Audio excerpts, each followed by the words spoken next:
दूर दूर है, सब खुशियाँ ऐसे लगा।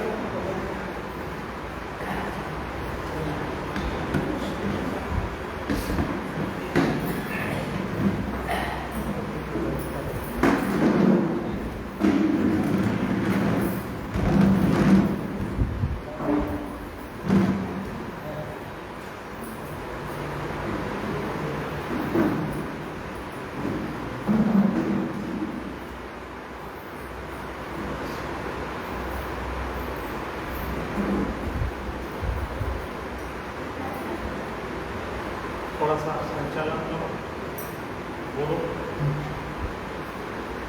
उपस्थित उपासक उपासिका, ये बड़े सौभाग्य का विषय है कि हमारे बीच बौद्ध महामुनि महाविहार के पूर्व सचिव पूज्य भजन प्रज्ञा सिंह देव जी यहाँ पर उपस्थित हुए हैं। वहाँ केवल जी उपस्थित हुए हैं। जैसा कि आप सबको याद है कि भंते जी के नेतृत्व में 17 सितंबर 2024 को पटना में एक महारैली होने वाली है, जिसके विषय में संपूर्ण रूप से जानकारी देने के लिए भंते जी जबलपुर शहर में उपस्थित हुए हैं। मैं पूज्य भंते जी से अनुरोध करता हूँ कि पहले तो वह तीसरा परिचय दिलाएँ, उसके बाद जो उनका रैली का जो भी कार्यक्रम है उसके बारे में हम सबको जानकारी।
तीन बार साधुकार करेंगे सभी लोग। साधु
संघं शरणं गच्छामि।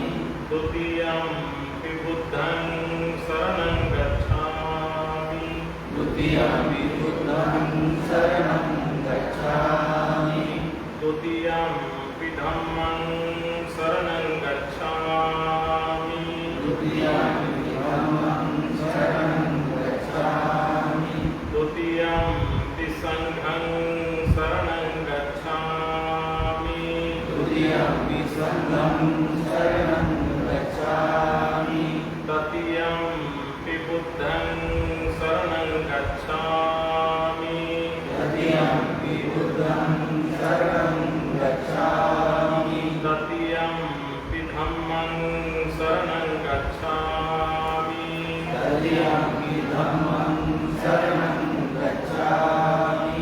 तृतीयम्पि संघं शरणं गच्छामि। तृतीयम्पि संघं शरणं गच्छामि। शरणागमनं निष्ठितं पाणातिपाता वैरमणि सिक्खापदं समादयामि।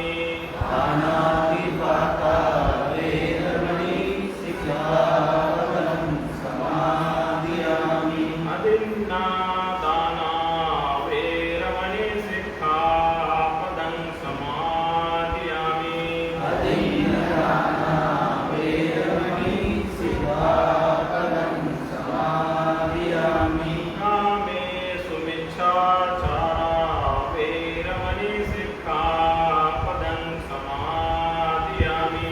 कामेषु मिच्छाचारा वैरमणि सिक्खापदं समादयामि। मूषावादा वैरमणि सिक्खापदं समादयामि।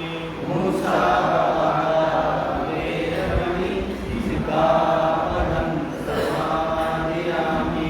सुरामेरय मज्जपमादत्थाना वैरमणि सिक्खापदं समादयामि।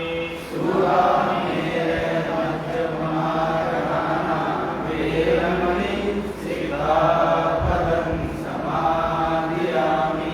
ईश्वरेण सह पञ्चशीलं धम्मं साधुकं सुरक्षितं कृत्वा अपमादेन शीलसम्पादेन। अहं वन्दे इन्फा साधु साधु साधु साधु। बुद्धं नमामि। बुद्धं नमामि।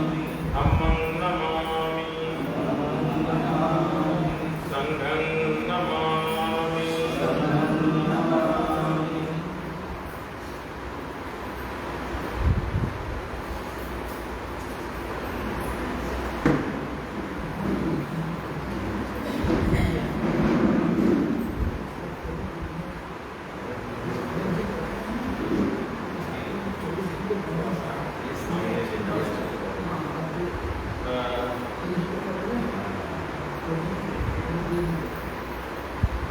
आज की ब्रह्म सभा में उपस्थित तमाम जो लोग हैं, एक एक बारी बारी से नाम ऐसे सामने अपना अपना नाम बता दो।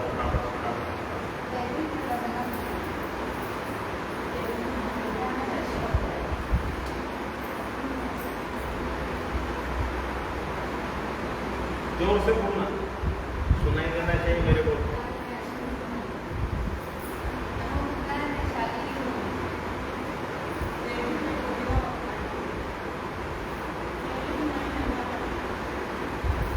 जोर से बोलो, मेरे को भी सुनाई देना चाहिए।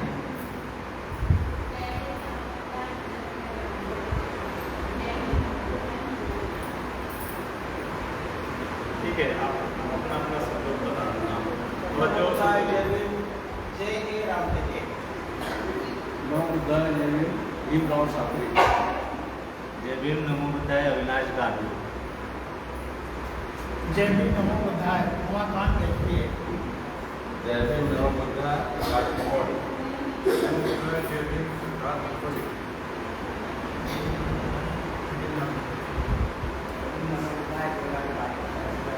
जय भीम नमो बुद्धाय, संजय लोग।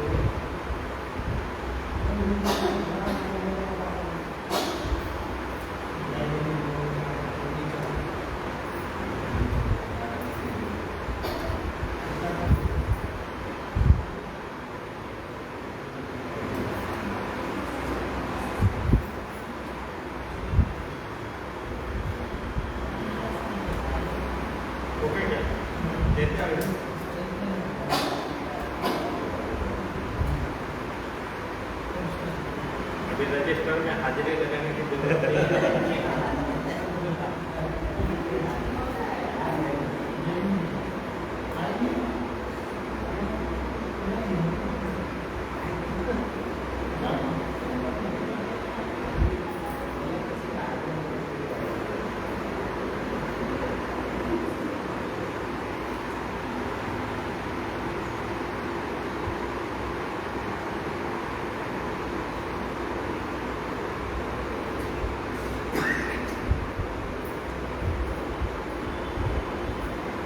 लगभग 1 से 1.5 घंटे तक बैठना पड़ेगा आप लोगों को।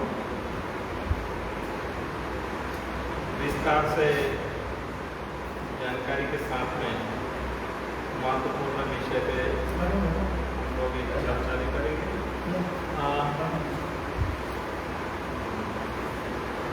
वो बच्चा जो है इधर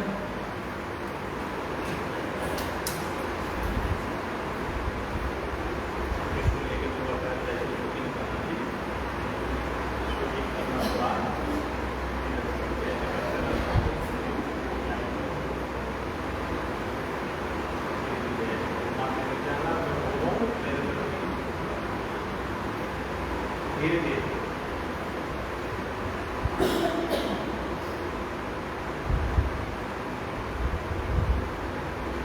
विश्व वंदनीय करुणा के सागर भगवान बुद्ध उनका धम्म और संघ परिवार अभिवादन। विश्व रत्न बोधिसत्व डॉक्टर बाबा साहब अम्बेडकर की प्रेरणा और उनके परिश्रम के कारण भारत में बुद्ध धर्म गतिमान हुआ है।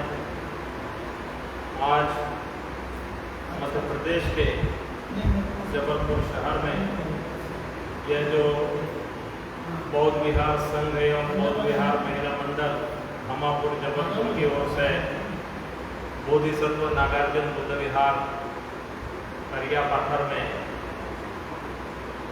तमाम उपस्थित हुए उपासक उपासिकाएं बालक बालिकाएं आज अचानक से आप लोगों के बीच उपस्थित होने का उद्देश्य बुद्ध गया का महाबोधि महाविहार जो है उसकी मैनेजमेंट कमेटी को लेकर के पिछले लंबे समय से जो आंदोलन चले उसमें आप लोग सहभागी रहे हैं। बहुत से लोग श्रामनेर बन के भी दिल्ली के आंदोलन में रहे हैं 1994 में। तो जबलपुर के आसपास से बुद्ध गया के आंदोलन में सक्रिय भूमिका निभाने वाले इस बुद्ध विहार कमेटी के पदाधिकारीगण और हमारे जो नवयुवा साथी लोग हैं इन्होंने इस आंदोलन में भंते बन के सामने बन के बुद्ध गया में दिल्ली में जगह जगह बहुत सहयोग दिया है, अपनी भागीदारी दी है। इस आंदोलन में कई लोग शहीद भी हुए हैं, रास्ते में मरे हैं और यहाँ अभियान कुछ सफलता की ओर चला भी है। आज वर्तमान समय में हम ढेर सारी टूर कंपनियां देखते हैं तो जो पुराने लोग थे वो जो टूर में गए थे टप्पा जब चला था वो टप्पे में गए थे, घूम के आने के बाद से फिर उन लोगों को घुमाना शुरू किया। तो भारत में अभी हर राज्य में नहीं गए तो लोगों को घुमाने के लिए जो गए थे शुरू में अब उनकी छोटी मोटी कंपनी कहीं कहीं है, लोगों को घुमा के लाते हैं, बुद्ध पूर्णिमा पे ले जाते हैं। जब सरकारी छुट्टी लगती है तो दीपावली में भी घुमा के लाते हैं। बुद्ध गया के महाबोधि महाविहार को लेकर के अनागारिक धम्मपाल जी ने 1891 में श्रीलंका से आकर के बुद्ध गया, सारनाथ, कुशीनगर, लुम्बिनी ये तमाम जगह पर अपना जीवन दान दिया। अगर अनागारिक धम्मपाल जी ने उस समय बहुत भयंकर से भयंकर परिस्थितियों का सामना नहीं किया होता तो आज जो जितने सुंदर जो भी बौद्धों के स्थान दिखाई दे रहे हैं नहीं दिखाई दे रहे। उनके जीवनी पढ़ते हैं, उनके समय का समय की जानकारी लेते हैं, बहुत भयानक स्थिति थी। सारनाथ का खंडहर, वहाँ दिन में लोग जाना पसंद नहीं करते थे, भूतों का खंडहर है ऐसे लोगों को लगता था, भूतों का, क्योंकि बुद्ध को तो भूत बना ही चुके थे। तो बुद्ध को भूत बना देने की वजह से इस देश में अंधेरा देखते ही बोलते भूत रहता है, वहां पीपल के पेड़ के पास मत जाओ, वहां भूत रहता है। मुंजा हो जाता है, मर जाता है कोई बिना शादी के तो मुंजा हो जाता है। तो पीपल के पेड़ पे भूत रहता है, पीपल के पेड़ के नीचे भूत रहता है, ऐसे भूत बता बता के जो बुद्ध था उसको भूत में कन्वर्ट कर दिया। इसलिए अभी जो है 3 काल की कोई चर्चा करता है तो बोलता है भूतकाल, भविष्यकाल और वर्तमान काल। अब वो भूत के जगह बुद्ध रखे, अगर बुद्ध के जगह भूत और भूत के जगह बुद्ध रखे जब बोले तो एक बुद्ध काल होता है, एक वर्तमान काल है और आने वाला भविष्य काल है। तो बुद्ध को भूत में कन्वर्ट करने वाले लोग कितने शातिर थे, कितने बदमाश थे, उसको समझने के लिए थोड़े से उदाहरणों से समझेंगे। मथुरा में अगर आप जाते हैं, दिल्ली जाते समय मथुरा में ट्रेन रुकती है, वहां पर रेलवे स्टेशन का नाम है भूतेश्वर। वो पहले बुद्धेश्वर था, बुद्धेश्वर से भूतेश्वर हो गया। तो शब्द कैसे बदलते चले जाते हैं। सत्य ही शिव है, शिव ही सुंदर है, माने बुद्ध का धम्म जो है सत्य है और सत्य ही सुंदर है। संस्कृत भाषा में उसके शब्दों को ला दिया, पाली के सच्च को सत्य में लाया, और सत्य क्या है, सुंदर है। शिव है, शिव माने क्या है, पवित्र है। तो शिव माने पवित्र है।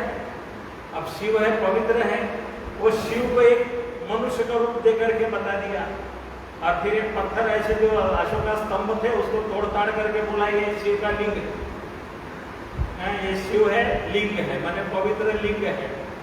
तो लोगों को शब्दों के जाल में ऐसे फंसा दिया कि अभी वर्तमान समय में बुद्ध पूर्णिमा को जो बिहार का गवर्नर गया था तो बोलता है महाबोधि विहार में भी यहाँ शिवलिंग है।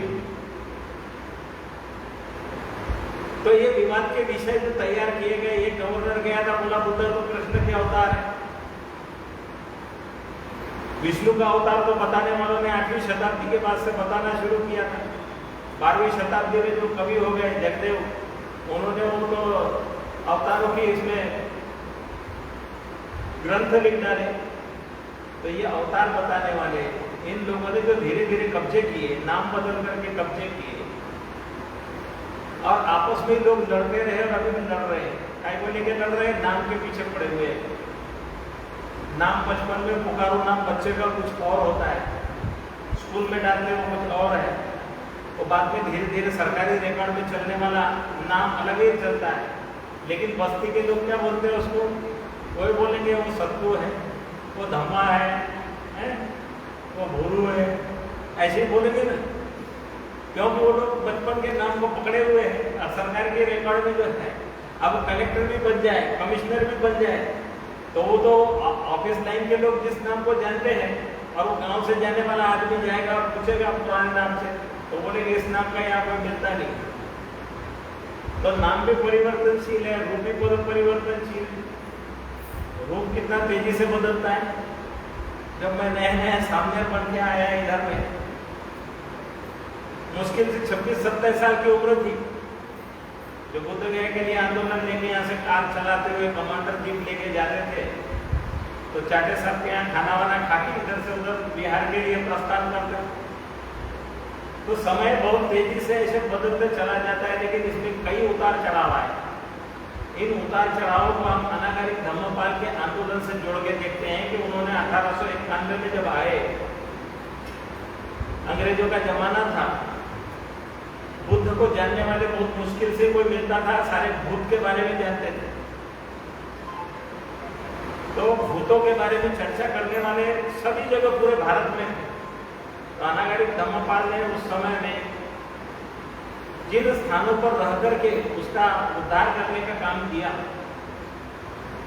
अनागारिक धम्मपाल से पहले म्यांमार के जो आराकान प्रांत के राजा मिंदो ने उस मिंडोन ने 16वीं सेंचुरी में 16वीं शताब्दी में पहला दल भेजा था महाबोधि विहार की खोज करने के लिए। तो पहला दल तो गया तक के आया, गया के पंडों ने लोगों ने बताया कि वो भूतों का जंगल है, वो मत जाओ, वहां बहुत भूखा जानवर रहते हैं, खा जाएंगे तुम लोगों को। इतना तो डराया कि बेचारे वो म्यांमार से वहां तक तो आए थे, गया तक, वो गया से वापस चले गए। गया से 16-17 किलोमीटर के पहले ही वापस चले गए। वो माने 1500 किलोमीटर की यात्रा करके आए वाले लोग 12-13 किलोमीटर में भाई डर इतना दिखाया कि वो वहीं से भाग के वापस चले गए। फिर बुद्ध पूर्णिमा वैशाख के अवसर में मिंदोन राजा ने, मिंदोन राजा एक बहुत महान, उसके उसने 20 एकड़ जमीन में त्रिपिटक बनाए हैं मार्बल के प्लेट के ऊपर और पूरा लगाया हुआ है मिंदोन राजा ने। और सोने का महल था उस समय में। गोयनका गुरु जी के जो दादाजी गए थे ना बर्मा, टूरिस्ट बोल के गए, मैंने घूमने के लिए गए थे। मैंने जब गोयनका गुरु जी के जो 2 नंबर का बेटा बर्मा में रहता था 2017 में, उनसे पूछा था कि तुम्हारे दादा कैसे आए यहाँ, बोले घूमने आए थे। तो घूमने आए, दोनों ने देखा, बोले कि राजा का महल सोने का है, बुद्ध विहार सोने का है, कोई चोरी नहीं करता है, इतनी शांति है। तो मेरे दादा यही रह गए। तो ऐसे देश जिसकी स्वर्ग की कल्पना करते हैं, ग्रंथों में तो स्वर्ग ऐसे होता है वैसे होता है, तो उनको लगा तो स्वर्ग तो यही है, तो बोले वो यही रह गए।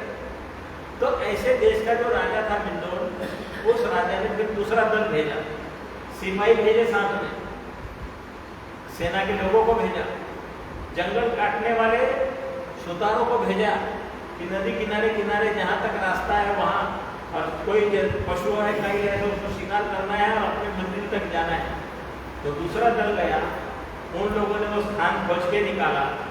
महाबोधि विहार जर्जर स्थिति में पूरा मिट्टी में ढका हुआ था, थोड़ा सा हिस्सा खाली। तो वहां पर एक गोसाई घमंडगिरी नाम का पंजाबी ब्राह्मण, वो वहीं झोपड़ी डाल के इनके अगल बगल में मंडराने लगा आए वाले लोगों के साथ। खाना वाना मिलता था, ये लोगों ने साफ सफाई का काम शुरू किया, उसको खोदने का काम, सफाई का काम शुरू किया। फिर इतना बड़ा कौन काम करेगा, क्योंकि उधर पूरा पहाड़ के जैसे बना दिया था। तो तब बर्मा के राजा ने अलेक्जेंडर कनिंघम को लंका में लिखापढ़ी करके वहां से भारत में बुलवाया। 100 साल लगभग उनको ये लिखापढ़ी और ये सारा कुछ लगा उसमें, उसके बाद बुलवाया, खोदने का काम शुरू किया, उसको खोदा। ये जो नीचे हम जाते हैं, महाबोधि विहार में जाते हैं, तो अंदर की ओर नीचे जाना पड़ता। कोई भी इमारत जो है ऊंचाई पे बनाई जाती है, तो गड्ढे में थोड़ी बनाता है। तो निकालते निकालते निकालते निकालते जो महाबोधि विहार का जो हिस्सा दिखता है वो जमीन में नीचे दिखाई देता है। तो ये किसने ऐसे किया?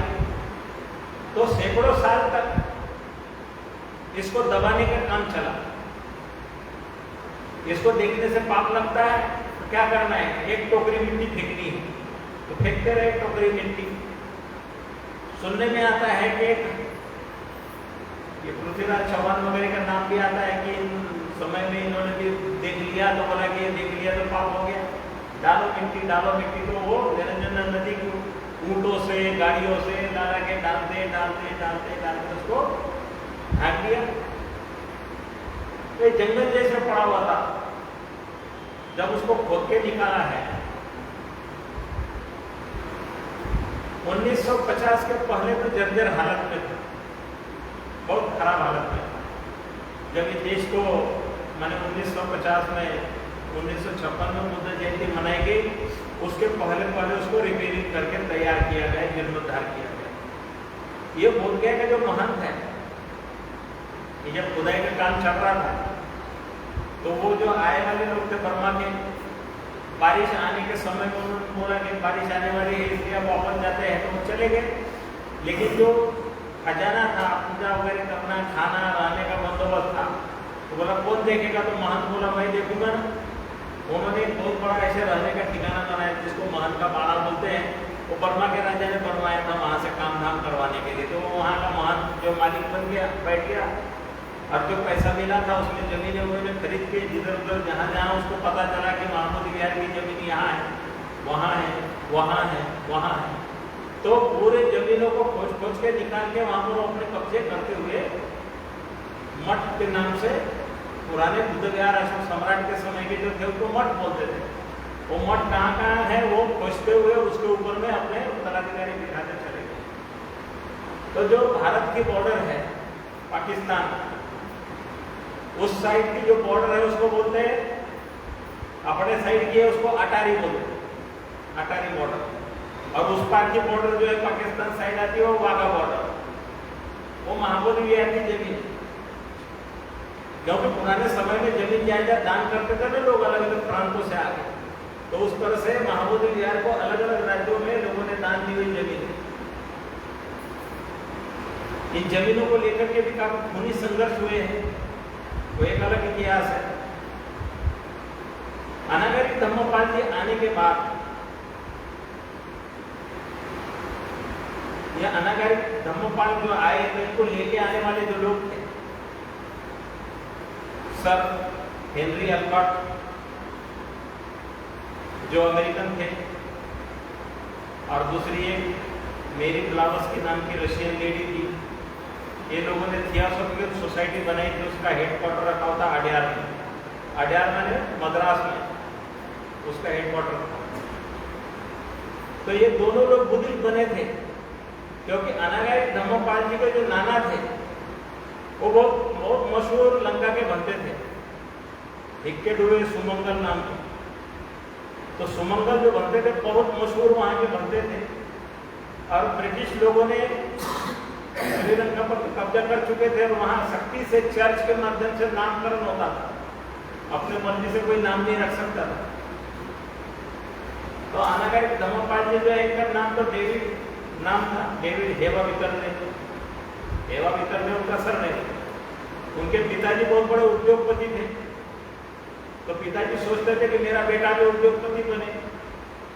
लेकिन जो अनागरिक धम्मपाल की माँ है वो सोचती थी, उसका नाम मल्लिका, वो सोचती थी कि मेरा बेटा बुद्ध धर्म को पुनरुद्धार करे, जैसे कि मेरे पिताजी ने इस देश में अंग्रेजों को हिला दिया। क्योंकि ओपन डिबेट हुई थी, पांदुरा बोल के जगह है श्रीलंका में, पांदुरा जगह है बहुत मशहूर, वहाँ का बुद्ध विहार है।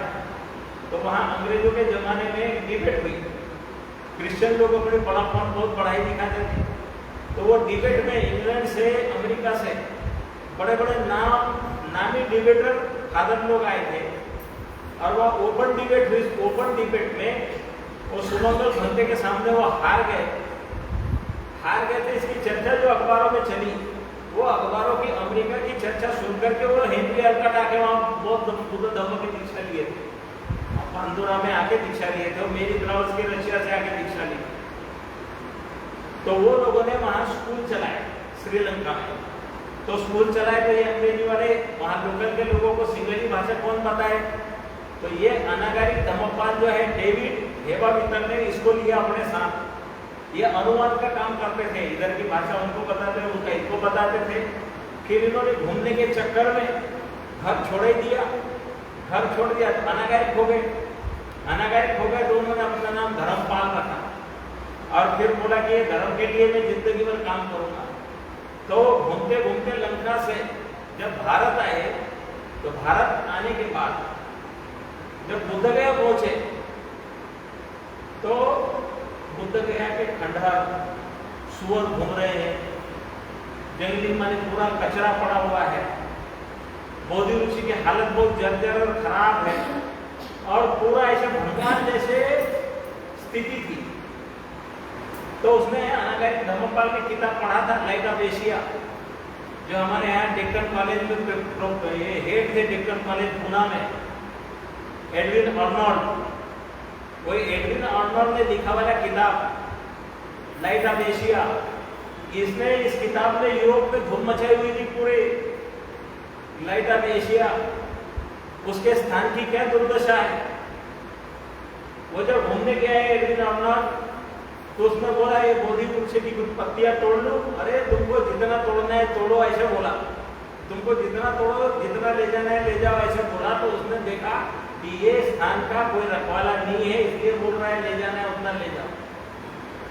तो उसने कविता की रचना की, बुद्ध के जीवनी पर एक समय एक ऐसे राजकुमार, ऐसे त्यागी बना, यहाँ से उसका वैभव ऐसे ऐसे गया, आज स्थिति इस तरह की लाइटा पेशी। वो किताब बहुत मशहूर हुआ, वही किताब जगह जगह पढ़ा, इसलिए बहुत से लोग आते थे देखने के लिए। सिस्टर निवेदिता वो भी आई हुई थी बुद्ध गया देखने के लिए। स्वामी विवेकानंद और ढेर सारे रविंद्रनाथ टैगोर, उस समय के बड़े बड़े मनीषी वो स्थान देखने जाते थे, और वो लोग बोलते थे कि ये स्थान बौद्धों के हाथों में होता तो कितना अच्छा होता, लेकिन उस समय बौद्ध थे नहीं वहां। जीसस क्राइस्ट आकर के बुद्ध गया में बहुत समय बिताया उन्होंने बुद्ध गया में, जीसस क्राइस्ट ने। उस समय महाराजा अशोक के जमाने के बने हुए स्कूल, ग्रीक तक के स्कूल वैली के अंदर में मौजूद थे, जो स्टडी करते थे बुद्ध धर्म का अध्ययन, प्रज्ञा, विवेक, मोरालिटी एजुकेशन पढ़ाया जाता था। तो बहुत से ऐसे ऐतिहासिक उल्लेख है कि महाबोधि महाविहार जो महाराजा अशोक के समय बनाया हुआ ये विरासत, ये कैसे उसका ये हुआ। पुष्यमित्र शुंग के बाद ये देश के अंदर में बौद्ध भिक्षुओं का जो कत्लेआम हुआ, बौद्धों की संपत्तियां सारी कब्जे की गई, और बुद्ध धर्म को समाप्त करके वैदिक धर्म जो आया, ब्राह्मणी धर्म आया, और ब्राह्मणी धर्म ने जो लोगों को गुलाम बनाया, इस देश को, देश की संस्कृति और सभ्यता को मिट्टी में मिलाया। तो ये सारा इतिहास इसलिए जानना जरूरी है कि हम कोई चीज के बारे में जाने तो डिटेल से जाने। तो अनागरिक धम्मपाल ने आकर के वज्रासन को देखा, बहुत फूट फूट के रोए,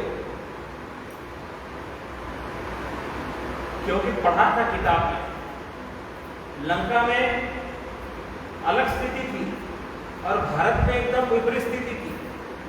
आज भी बौद्ध देशों के लोग आते हैं तो हक्का बक्का हो जाते हैं कि ये कैसे है, ये कैसे है, ऐसे है। वो सोचते हैं कि हमारे देश से बहुत अच्छा होगा, लेकिन यहाँ आकर के देखते हैं तो रोते हुए। तो ये वैभवशाली स्थान इतने सुंदर सुंदर रहे हुए बर्बाद कैसे हुए। इतिहासकार, प्रोफेसर, डॉक्टर, चिंतक, मनीषी ये आते हैं, चिंतन करते हैं, मनन करते हैं, लेख लिखते हैं। बुद्धिस्ट हो ना हो, कोई भी धर्म मजहब को मानता हो, लेकिन दुनिया की विरासत पे अध्ययन करने वाले लोग होते हैं, आर्कियोलॉजी के लोग होते हैं, स्थापत्य कला के बारे में जानकार लोग होते हैं, तो वो सब आके अध्ययन करते। तो अनागारिक धर्मपाल ने संकल्प किया कि मैं जीवन भर तथागत बुद्ध के स्थानों को सजाने संवारने के लिए अपनी जिंदगी लगाऊंगा, और ये बोधगया का महाबोधि विहार बौद्धों के हाथों में लेके रहूंगा। तो बोधगया का जो महंत था वो मालिक बन के बैठा था, गैर कानूनी मालिक। वो महाबोधि विहार की जमीन उसके हद में नहीं आती है, लेकिन मेरा ही है बोल के, क्योंकि वहां बगल में जो गांव है शेरशाह शुरी, जिसने ग्रैंड ट्रंक रोड बनाया, उसके किसी वारिस ने कोई ताम्रपत्र लिख के दे दिया। वो ताम्रपत्र दिया था, वो गांव दिया था बगल का, न्यू तारेडी नाम का गांव जो दान में दिया था। तो ये टेकड़ी खुदाई में निकली तो बोला ये भी मेरी है, तो मेरी है बोल के उसमें कब्जा बना के बैठे हुए थे। तो अनागरिक धर्मपाल जी ने कोशिश किया कि ये स्थान को ये महंत के हाथों मुक्त कराए, क्योंकि जाड़े का सीजन आता था तो ये महंत उसको मूर्ति को उड़ा देता था, चंदन लगा के शिव बोल के पूजा करवाता था, शिव के नाम पे दान देता था। बगल में जो कमरे है वहां पे एक मूर्ति को अन्नपूर्णा देवी बोलता था, और जब बुद्धिस्ट लोग आते थे तो उसको महामाया बोलकर उनसे भी लेता था। तो ये बोधगया के महंत खानदानी में गद्दी पर जो भी बैठते रहे, उन्होंने ये लूटपाट का काम करते रहे। तो अनागरिक धम्मपाल जी के जमाने में उन्होंने अलग अलग देशों में गए, बर्मा में गए, सभा सम्मेलन ली, बुद्ध गया के विकास के लिए। चलो भाई लोगों, चलो हमारी धर्मभूमि खराब है, उसको बचाएंगे, उसकी व्यवस्था करेंगे। तो चंदा और सूर्या नाम के दो सामने बना के लाए थे बर्मा से, चंदा और सूर्या। वही चंदा जो है बाद में चंद्रमणि गुरु जी बाबा साहब को जो दीक्षा दी, वो गुरु चंद्रमणि जो है वही चंदा है, सामने के रूप में आए वाले। जब पहले आए कुछ बंदे लोग थे, अनागारिक धम्मपाल जी को 1893 में शिकागो में निमंत्रण मिला हुआ था, विश्व धर्म संसद। तो विश्व धर्म संसद में निमंत्रण मिला, तो वो लंका से होते हुए गए। वहां पर भारत से मुंबई के गांधी परिवार की ओर से, एक मुंबई के गांधी परिवार था, उन्होंने विवेकानंद जी को लेके गए थे अपने साथ। तो विवेकानंद जी को ले लिया, भारत की ओर से नेतृत्व करता कोई था नहीं प्रतिनिधि, तो वहां से उन्होंने तार भेजे शंकराचार्य को कि भाई ये स्वामी विवेकानंद जो है इनको आप अपना प्रतिनिधि बोल करके कर दो। तो इन्होंने बोला वो तो शूद्र है, वो तो कायस्थ है, वो हमारा ब्राह्मणों का प्रतिनिधि नहीं बन सकता। इसलिए स्वामी विवेकानंद जी को प्रतिनिधित्व नहीं मिलने की वजह से वो उनको कोई वहां पर भागीदारी नहीं थी। वो भी लगभग एक ही उम्र के थे, अनागारिक धम्मपाल और विवेकानंद। तो विवेकानंद ने देखा और ये बुद्ध की भूमि से आया हुआ है, बुद्ध पुत्र है और इसको बोलने को तो मिलना चाहिए, तो क्या करें।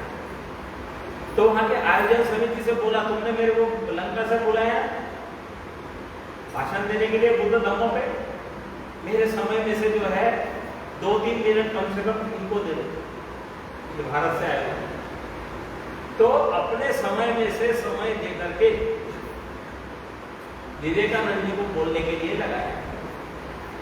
विवेकानंद जी उस परिषद से इतना मशहूर हुए दुनिया के बीच, शून्यवाद पर बोले, ब्रदर्स एंड सिस्टर बोलने की वजह से वो सभा में बड़ा ये हुआ। कम समय में क्या बोले, तो शुरुआत है वसुधैव कुटुंबकम की बात की कि विश्व ही मेरा मकान है, विश्व के सारे लोग हमारे भाई बहन हैं। तो इसलिए विवेकानंद इतने मशहूर हुए कि भारत में बच्चा बच्चा जानता है स्वामी विवेकानंद कौन है, लेकिन वो ये नहीं जानते कि स्वामी विवेकानंद को स्वामी विवेकानंद बोल करके जागतिक धर्म संसद में खड़ा करने वाला कौन है, कोई नहीं बताता। जिसने उनको महान बनाया उस आदमी को भुला दिया गया, गायब कर दिया गया, इतिहास से गायब कर दिया गया। तो हम लोगों ने अनागारिक धम्मपाल जी की 160वीं जयंती के उपलक्ष्य में महान सम्राट चक्रवर्ती अशोक महाराजा की राजधानी पुरानी पाटलिपुत्र में जो पुराना प्राचीन ऐतिहासिक अशोका मैदान है, जिसको अभी गांधी मैदान कहते हैं, वहां पर 5 लाख लोगों को एक साथ आने के लिए बोला है कि तमाम राज्यों से आइए, अपनी अपनी संस्था का बैनर लेके आइए। एक नहीं, कम से कम बैनर पकड़ने के लिए 2 लोग साथ में लेके आइए। अपनी अपनी संस्था का बैनर लाइए, अपना नीचे में नाम नहीं छपाओ, कहीं हमको नहीं छापने देते उसमें छपाओ, ऊपर संस्था का नाम छाप के लेके आओ, बड़ा बड़ा बना के। अनागारिक धम्मपाल जी के 160वें जयंती के उपलक्ष्य में अपना अपना लेटर पैड जो भी संस्था का होगा, हम उस पर प्रोफार्मा देते हैं, उसी को टाइप करो मुख्यमंत्री के नाम, हिंदी, मराठी, इंग्लिश, एक ही बात होनी चाहिए, सब पे टाइप करो। जितने भी उन्होंने छोटी संस्था हो, बड़ी संस्था हो, सारे संस्था वाले अपने अपने लेटर पैड पे बनाए और लेके आए। 17 तारीख को हमको सबको जब धम्म सभा शुरू होगी उसके पहले जमा करें, चाहे जितने हो जाए वो सब जमा करेंगे, हम चाहे गाड़ी में ले जाना पड़े, मुख्यमंत्री को देंगे। जितनी संस्थाएं मांग कर रही है, बौद्धों का स्थान बौद्धों के हवाले करो। अभी हस्ताक्षर अभियान चल रहा है, व्हाट्सएप पे, फेसबुक पे मैसेज डाले हुए हैं, आप अपने मोबाइल से प्रिंट निकाल करके हस्ताक्षर, मोबाइल नंबर नहीं लिखना है, कोई बात नहीं, नाम लिखो। अलग अलग शहरों का इस तरह से रिकॉर्ड डाटा जमा करके और हम जो है वो सरकार के सामने रखने वाले हैं। कोई संस्था नहीं है, सभी जितने लोग आने वाले सभी संस्थाएं हैं।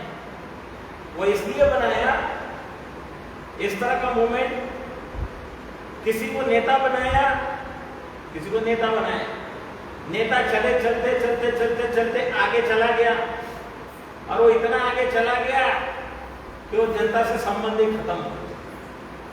ठीक है, तो इसलिए नेता किसी को नहीं बना रहे, हमने नेता बनाए, वो उससे नेता बनाए। और ऐसी स्थिति आई कि जब हम नेता से पूछ रहे हैं तो बोलते क्या काम है, क्या काम है। हमारे गुरु लोग बोलते क्या काम है। अरे भाई, नमो बुद्धाय जय भीम करने के लिए फोन लगाया था, काम क्या है। अब आप कितने बड़े हो गए, काम पूछ रहे। तो हम लोग जो 30 साल का अनुभव है, उस अनुभव के आधार पर अब नए सिरे से ये मूवमेंट चल रहा है, इसमें मेरी भूमिका केवल मार्गदर्शन की है, मैं उसमें कुछ नहीं, मैं उसमें कुछ नहीं हूँ, एक मार्गदर्शक, रास्ता बताने वाला हूँ, गाइड हूँ। क्योंकि जब जवान थे, दौड़ते थे, 25, 26, 27 साल की उम्र में थे, तब यूं ही दौड़ते दौड़ते यहाँ ऊपर नीचे होते थे, जाते थे, सारा कुछ करते थे। अब वो समय नहीं। अब 30 साल जो मेहनत की है, अब 30 साल में जो लोग हैं उनको इकट्ठा करके उनको समझाने बताने का समय। ऑल इंडिया बुद्धिस्ट फोरम नाम की संस्था है, अखिल भारतीय बौद्ध मंच। ये अखिल भारतीय बौद्ध मंच का इतिहास जानोगे तो आपको बहुत बातें क्लियर हो जाएगी। आज भी बहुत से राज्यों में बुद्ध जयंती की छुट्टी नहीं है। केंद्र सरकार की छुट्टी है बुद्ध जयंती की, लेकिन राज्य सरकारों की छुट्टी नहीं है, स्वैच्छिक है। कहीं कहीं स्वैच्छिक है कि आपको छुट्टी लेनी है, ठीक है, ले सकते हैं, लेकिन सार्वजनिक नहीं है। तो बंगाल में बौद्धों की आबादी बहुत ज्यादा है, लाखों में, करोड़ों तक। दार्जिलिंग, कालिम्पोंग, सिलीगुड़ी, मिरिक, उधर से भूटान लग गया, उधर सिक्किम लग गया। सिक्किम का मुख्यमंत्री बुद्धिस्ट है, सिक्किम सारा बुद्धिस्ट है। इधर लेह लद्दाख तक के दार्जिलिंग, कालिम्पोंग, हिमालयन लोग जो पारंपरिक बौद्ध है, सरकार के रिकॉर्ड में बुद्धिस्ट है, उनकी संख्या है करोड़ों में। बाबा साहब के मानने वाले को सरकार बुद्धिस्ट नहीं मानती, दलित बोलती है। बाबा साहब को बोलते दलित का नेता है। बाबा साहब ने संविधान दलितों के लिए लिखा है, ऐसे दलित का नेता बना के ये लोग साजिश के तहत दलित का नेता बना के बाबा साहब को जो है सिंबल ऑफ नॉलेज को दलित का नेता बना के एक जगह बांध के रखना चाहते हैं। तो क्या हुआ कि बंगाल में छुट्टी नहीं थी। बड़ी बड़ी पुरानी संस्थाएं मुख्यमंत्री को मेमोरेंडम देती थी, ये साल दे, वो साल दे, वो साल दे, सब लोग दे दे करके थक गए। 50-60 साल में बीच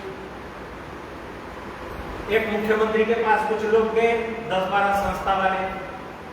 मुख्यमंत्री बोलता है 64 को सरकारी छुट्टी होती है और कहां से देंगे तुमको। तो इन्होंने बोला भाई काल्पनिक देवी देवताओं के नाम से तुम छुट्टी देते हो, बुद्ध तो ऐतिहासिक है, उनके नाम से क्यों नहीं। तो बोला कि यहाँ बंगाल में ना जितने पागल कुत्ते हैं ना, उतने तो तुम्हारे बुद्धिस्ट भी नहीं है। तो पागल कुत्तों से बुद्धिस्ट की तुलना करने की वजह से जो पारंपरिक कुछ बुद्धिस्ट थे उनके सेंटिमेंटल अर्थ, उन्होंने क्या किया, अखिल भारतीय बौद्ध मंच और इंडिया बुद्धिस्ट फोरम का गठन किया। और कोई अकाउंट नहीं, हम मीटिंग करेंगे, सभा करेंगे, तो हॉल में जाने से पहले रजिस्टर लेके बैठ जाएंगे, क्या दे रहे हो, जो दान देना है, जो दान है उसी में चाय पानी करेंगे, सभा करेंगे, मीटिंग करेंगे। अगर बच गया तो अगले मीटिंग के लिए रखेंगे, नहीं बचा तो अपने जेब से सारा करके उसका पूरा कर देंगे। तो 15 साल माने 2015 में उसका गठन किया और लोगों ने तमाम संस्था वालों से बोला कि अपने अपने लेटर पैड में मुख्यमंत्री के नाम ज्ञापन लिखो, और ज्ञापन जमा करके चुनाव का मौका था, ऐसे समय में सारे ज्ञापन जमा किए। और सिलीगुड़ी जो है, ये सिलीगुड़ी ऐसे गले के आकार का, इधर भूटान है, इधर चाइना है, 100 किलोमीटर पर चाइना आता है, 20-25 किलोमीटर पर भूटान आता है। तो ये पूरा का पूरा जो है सिलीगुड़ी शहर, इसको शांति यात्रा के माध्यम से लोगों ने रैली करके घेरा, पूरा विषय बनाया इसको बौद्धों को अन्याय हो रहा है, बौद्धों को न्याय लिए बुद्ध जयंती की छुट्टी नहीं, 430 ज्ञापन जमा करके मुख्यमंत्री को ले जाके दिए।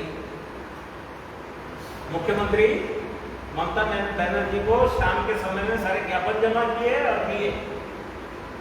तो उनके पीए ने बोला होगा हम क्या करें इसके लिए, अरे तुम बुद्ध जयंती की छुट्टी दोगे तो तुमको तो वोट मिलेगा। सुबह 10 बजे घोषणा हुई कि बुद्ध जयंती की छुट्टी होगी बंगाल में।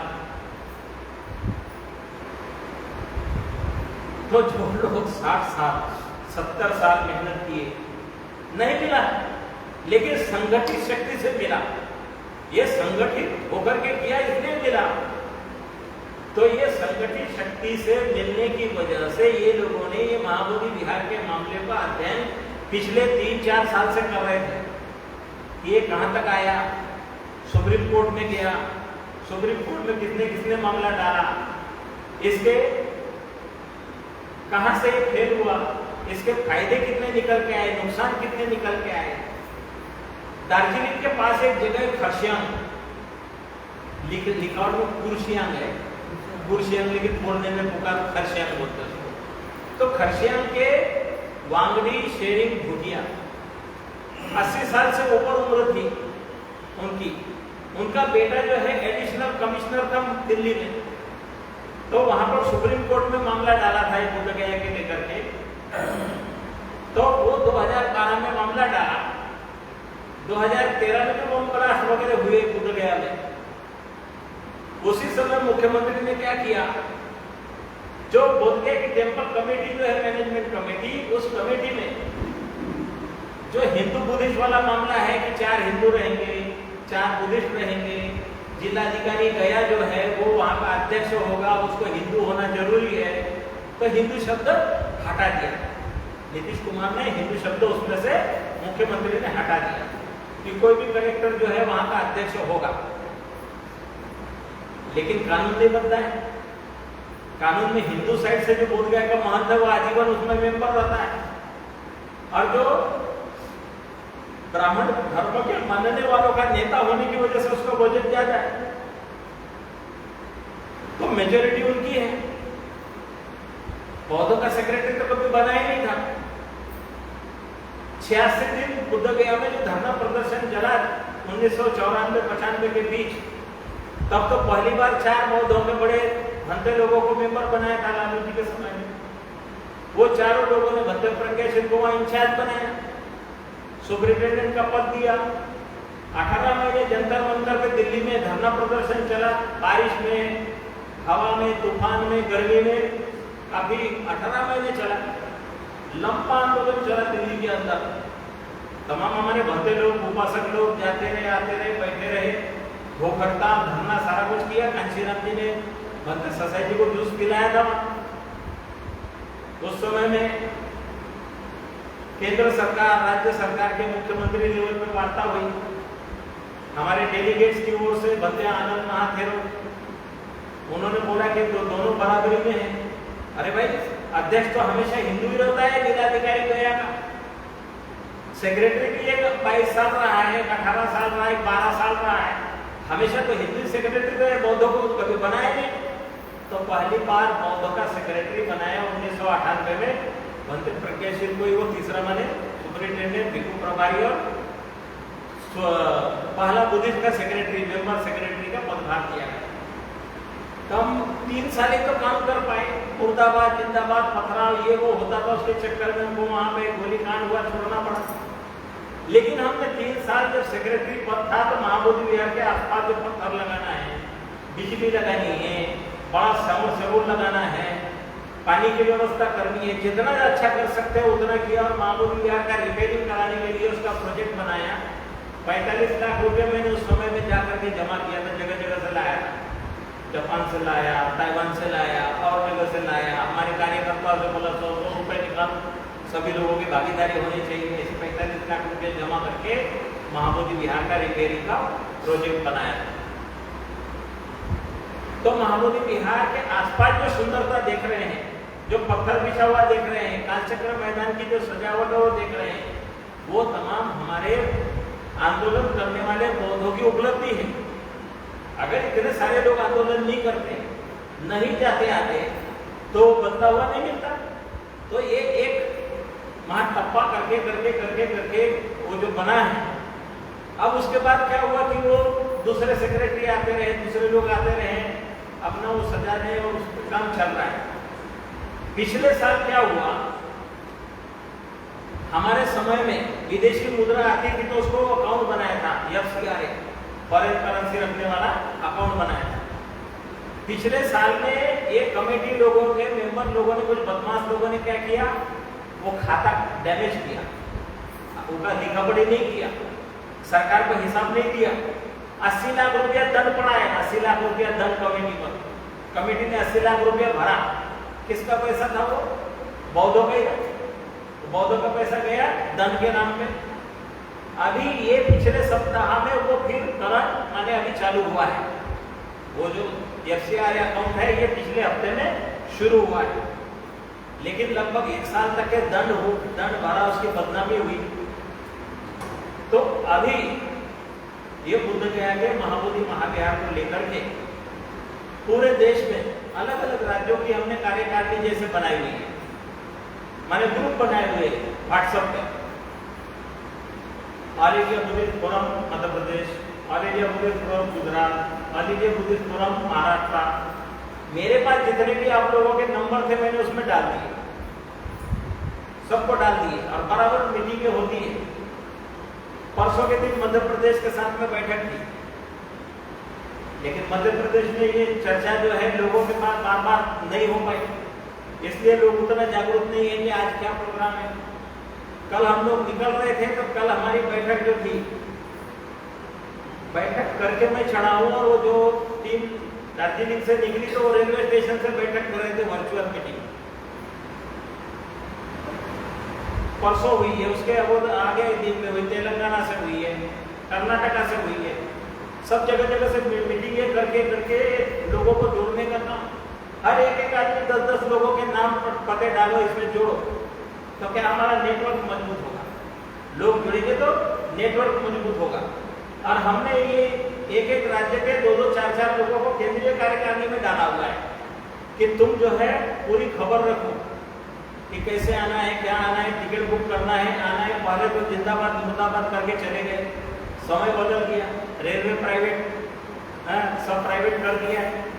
तो ऐसे समय में जिंदाबाद मुर्दाबाद करके परेशानी में किसी को डालना ठीक नहीं। इसलिए टिकट निकालो, टिकट निकाल के आओ, हमारा अपना स्थान है, समस्या जो है उसको हल करना है। मामला बिहार में है, इसलिए बिहार में जाना है, और बिहार के लोगों को भी हम जगाने के लिए गांव-गांव जाके लोगों को जोड़ रहे हैं, बता रहे हैं, आओ भाई तुम्हारे जो है बिहार का वैभवशाली गौरव दुनिया में मशहूर रहा, लेकिन यहाँ अंधेरा है, आओ इसको यहाँ थोड़ा सा तुम भी जागो, जगाओ। तो 4-5 बैठकें हर संडे में भागलपुर, जो चंपा नगरी है भगवान बुद्ध के जमाने की, जिसको भागलपुर बोलते हैं, वहाँ तिलका मांझी यूनिवर्सिटी है, तो उसमें डॉक्टर अंबेडकर स्टडी डिपार्टमेंट है, उसमें बैठक की एक संडे को। बेतिया पश्चिम चंपारण जहाँ गांधी जी ने वो सत्याग्रह किया था नील की खेती को लेके, वहां पर सभा लगे, वहां के नगर निगम के हॉल में। वहां का नगर निगम का जो उपायुक्त है शंभू कुमार पासवान, उन्होंने वो भवन हमको सभागार किया, और रिटायर्ड डीएसपी ढेर सारे लोगों ने मिलकर के इसका आयोजन करके महिलाओं को बुलाया। एक उषा बौद्ध है, वहाँ उषा बौद्ध, उनके हस्बैंड है रामदास बौद्ध, रामदास बैठा के नाम से। तो वो उन्होंने आयोजन किया, काफी लोग जुड़े, बड़े बड़े डॉक्टर लोग जुड़े। बिहार में एक नया संगठन है अभी, जो 25-30 सालों से बामसेफ के काम करने वाले लोग थे, वो बामसेफ संगठन से सारे नए संगठन में आए हुए। आईना नाम है, आईना, ऑल इंडिया नाग एसोसिएशन। तो ऑल इंडिया नाग एसोसिएशन इसलिए बनाया गया, वो सारे पके पकाए बहुत पहुंचे हुए दिमाग के लोग हैं। उन्होंने बोला कि बाबा साहब ने बुद्ध धम्म दिया और बाबा साहब चले गए। बाबा साहब ने बुद्ध का धम्म दिया, हमें रास्ता बताया, बुद्ध के धम्म में लाके दिया, अब जिम्मेवारी हम पर थी, हमने आगे बढ़ना चाहिए। लेकिन हम लोग मूल निवासी बोल रहे हैं, बहुजन बोल रहे हैं, लेकिन जो लाते खा रहे, पिट रहे हैं, बोल रहे हैं, बाबू जगदेव कुशवाहा जो थे बिहार के लेनिन, वो बोलते थे 100 में 90 भाग हमारा, राज तुम्हारा नहीं चलेगा। और 100 में 90 भाग हमारा, लेकिन कहाँ है वो? तो 90 भाग तो दूसरे 10 लोग वाले खा गए, और जो 90 है वो तो पिट रहे हैं, मार खा रहे हैं, गाँव में हालत उनके खराब है।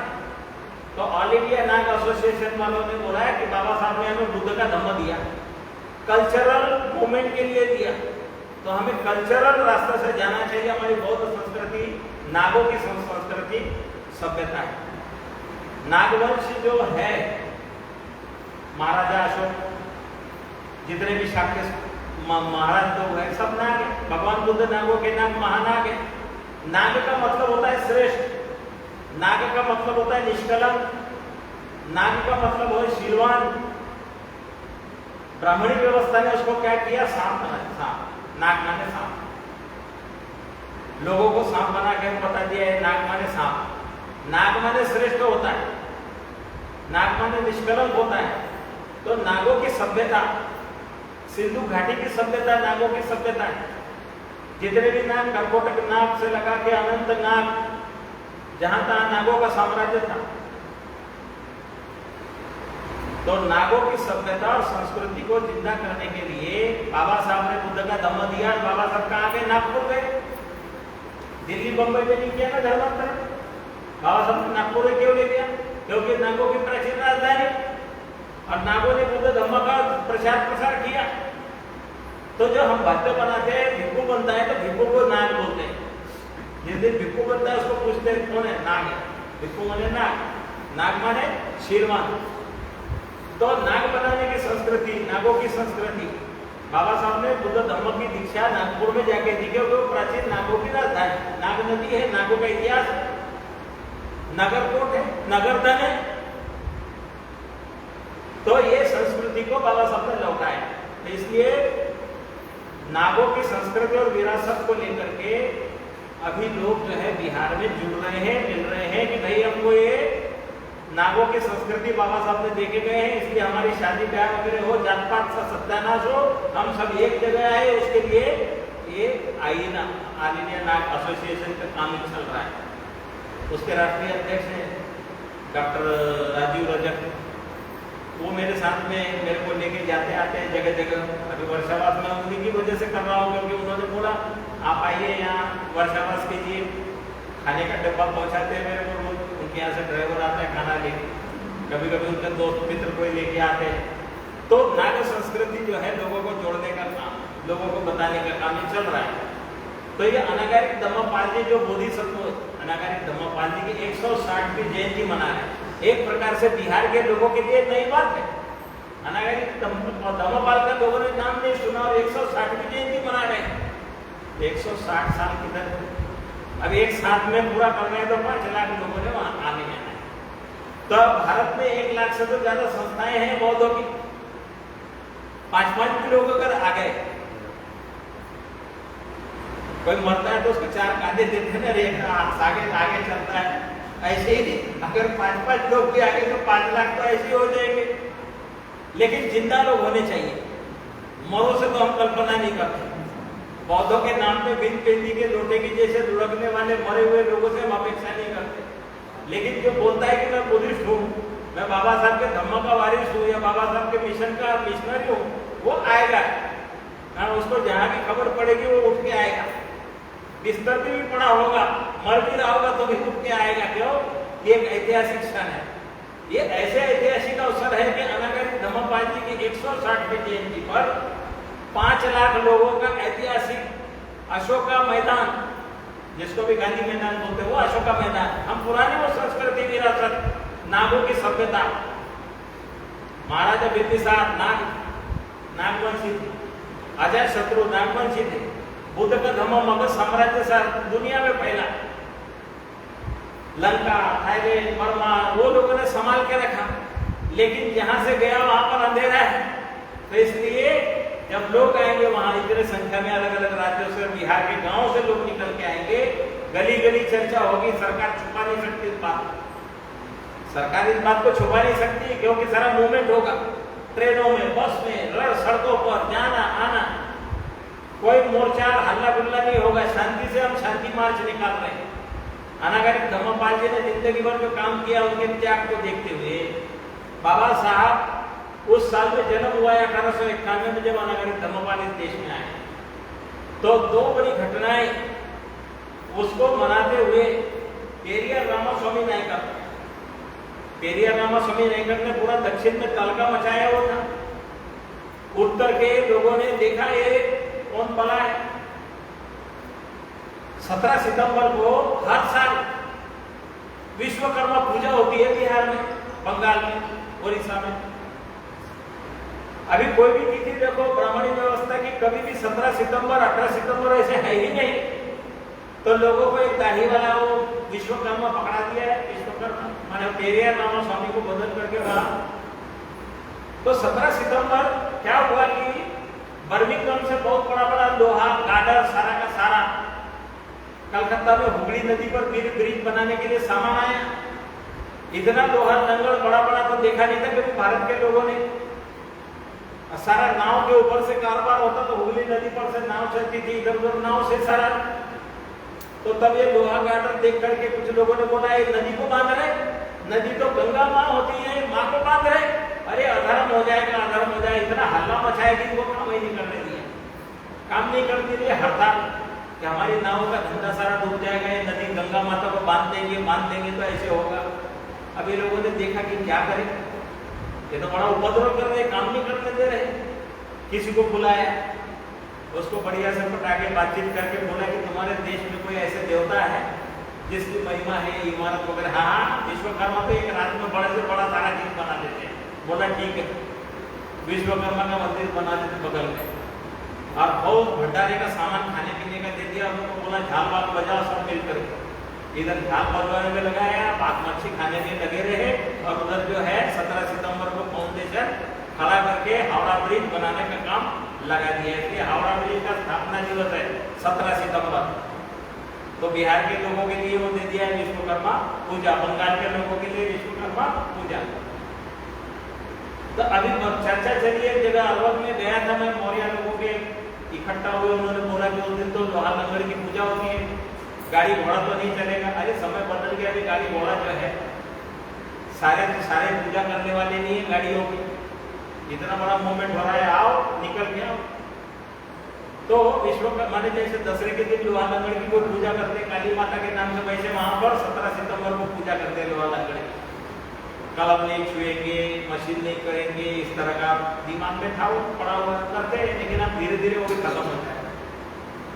तो 17 सितंबर जो है अनागरिक धम्मपाल जी की जयंती, 160वीं पेरियार रामास्वामी नायक की जयंती, और हम तमाम जो इकट्ठा हो रहे हैं इसमें अभी कुछ विधायक लोगों से भी हमारी बातचीत हुई। एक गया के पास मखदूमपुर के विधायक है, और इस बुद्ध गया मूवमेंट के पिलर है हमारे पुराने अंतसुरेश सोसाइटी के पास जो बुद्ध गया से आए वाले जो है काली प्रसाद जी, उनका बेटा है राजेश बौद्ध।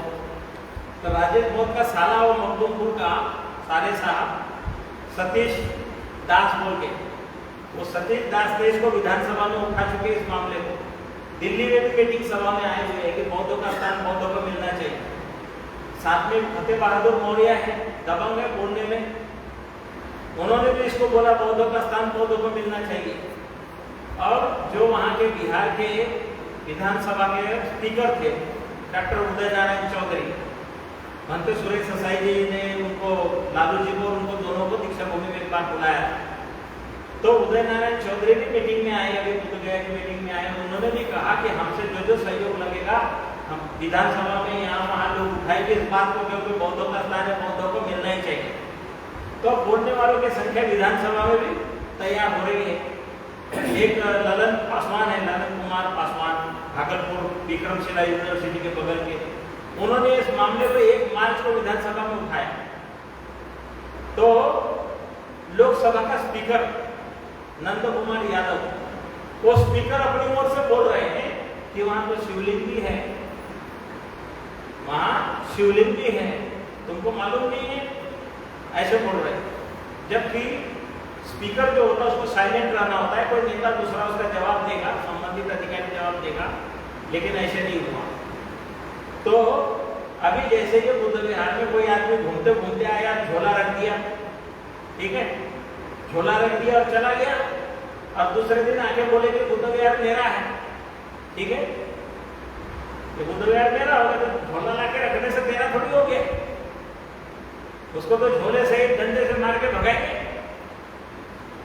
अब कोई कहे कि इसमें शिवलिंग है, कब आया, क्यों आया, कैसे आया, वो तो एफआईआर दाखिल करना पड़ेगा, तुमने कब लाके रखा है, दूसरे की जगह पे विवाद क्यों पैदा किया।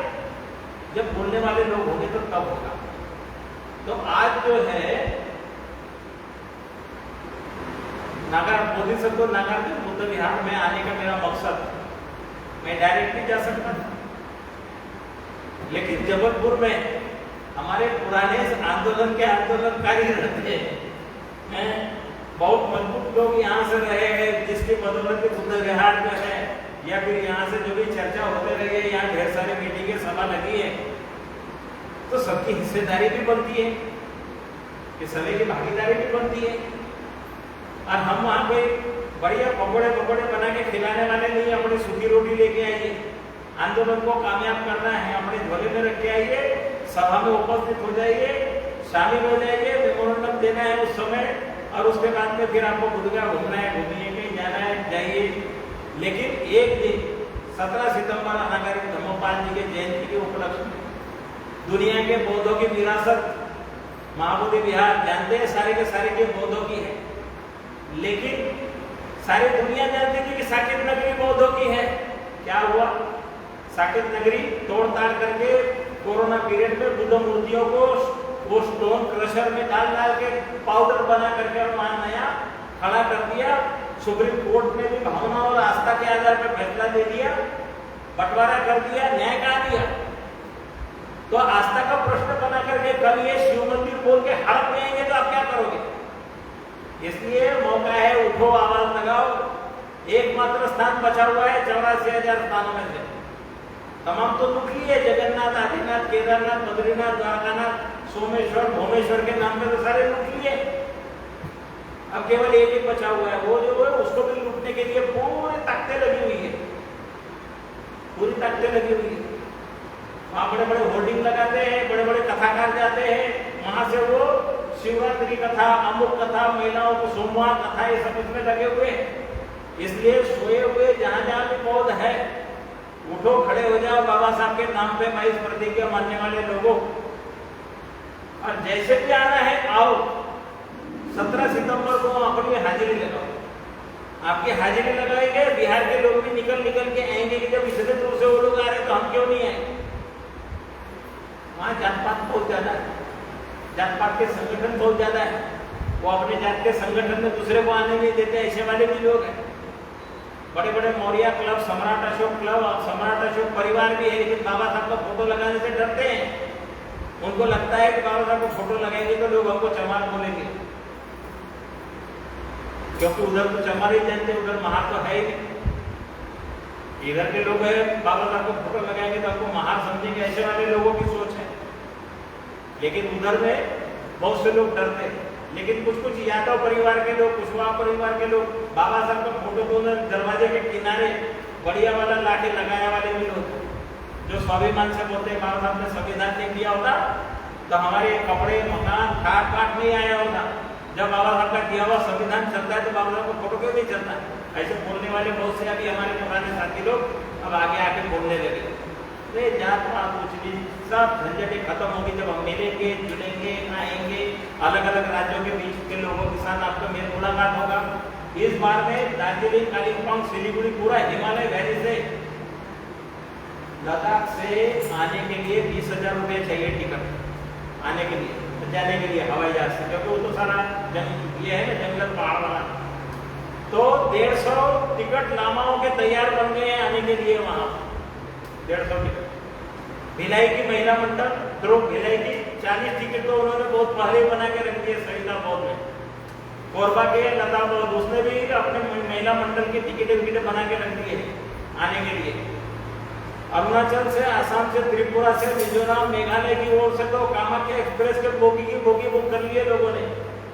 कर्नाटका से लोगों ने पूरा जूम मीटिंग करके अपनी गाड़ियां, कोई बस कर रहे, बस लेके आने के लिए।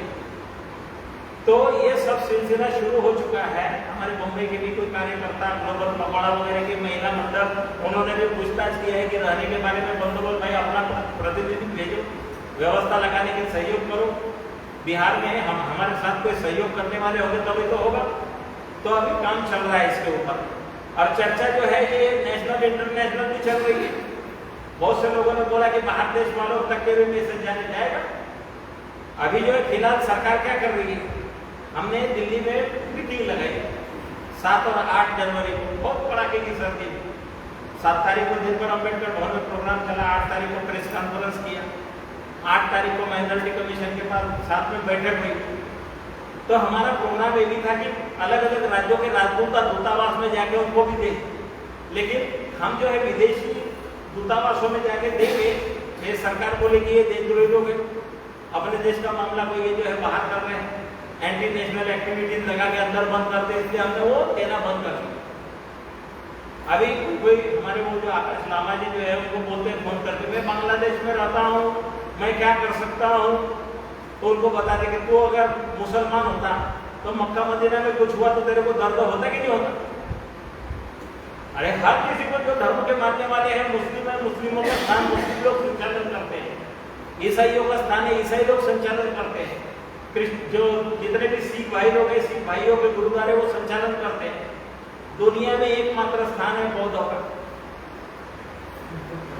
बुद्धिस्ट लोग दुनिया में इंटरनेशनल है, महाराजा अशोक के जमाने में इंटरनेशनल थे, ग्रीक वगैरह से सारे भक्त लोग यहाँ आते जाते थे, और महाराजा अशोक ने इसको अंतरराष्ट्रीय पहचान बना के दी बुद्ध धर्म को।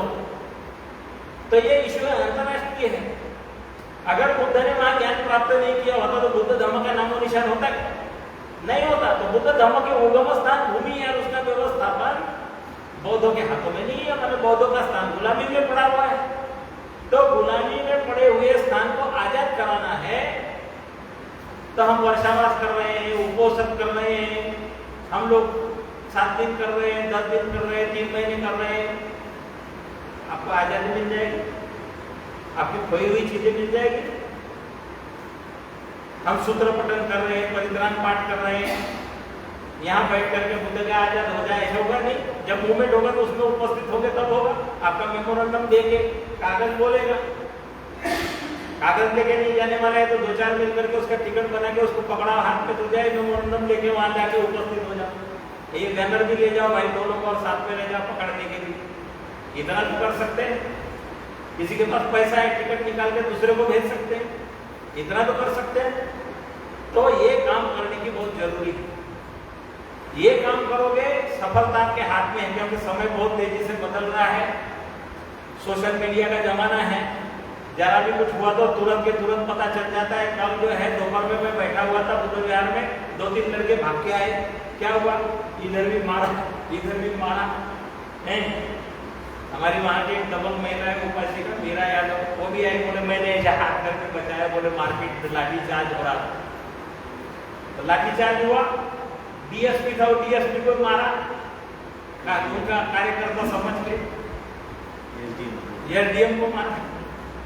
तो उसमें कुछ लड़के लोग जो है जो उपद्रवी टाइप के हैं, वो चाहते हैं कि हमारा नाम वो सर वो चमके, तो इसलिए वो कुछ उपद्रव ज्यादा ही ओवर एक्टिंग किया, उसके वजह से मारपीट हुई,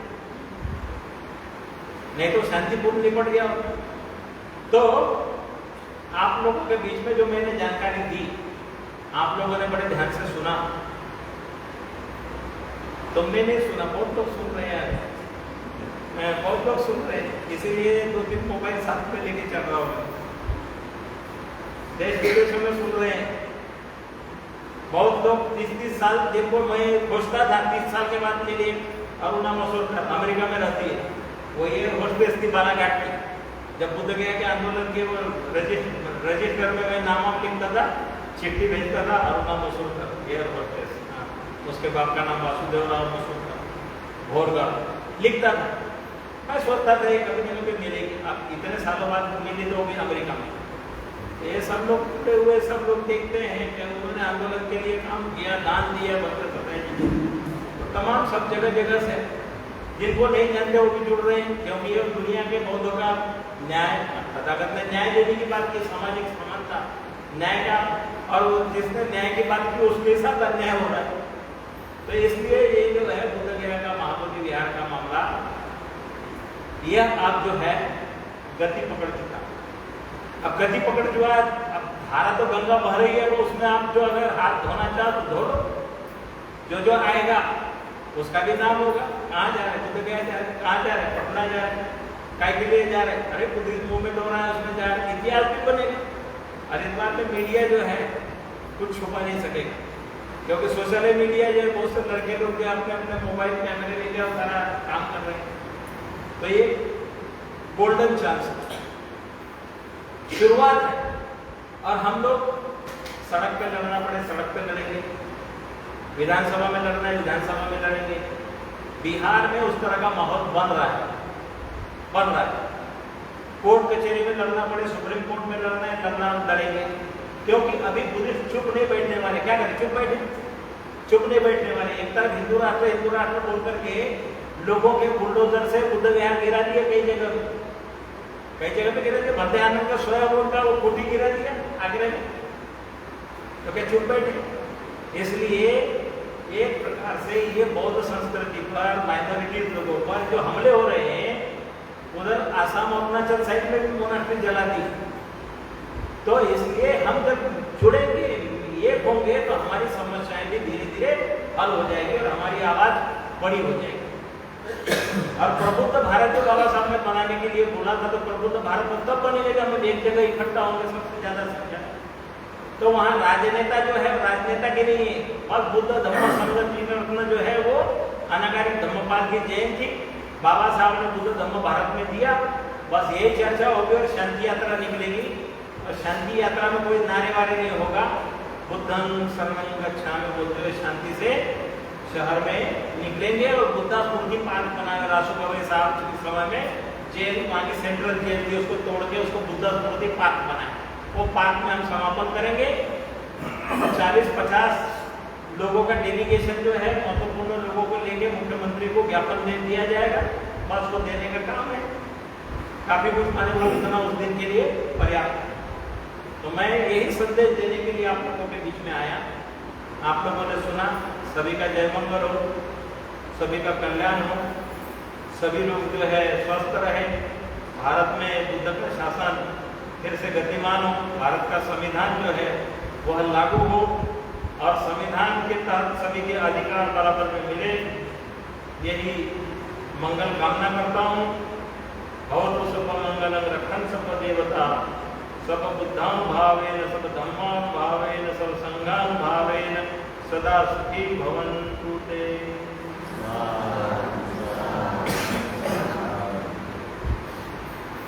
ठीक है, किसी को कुछ पूछना होगा तो पूछ सकते हैं।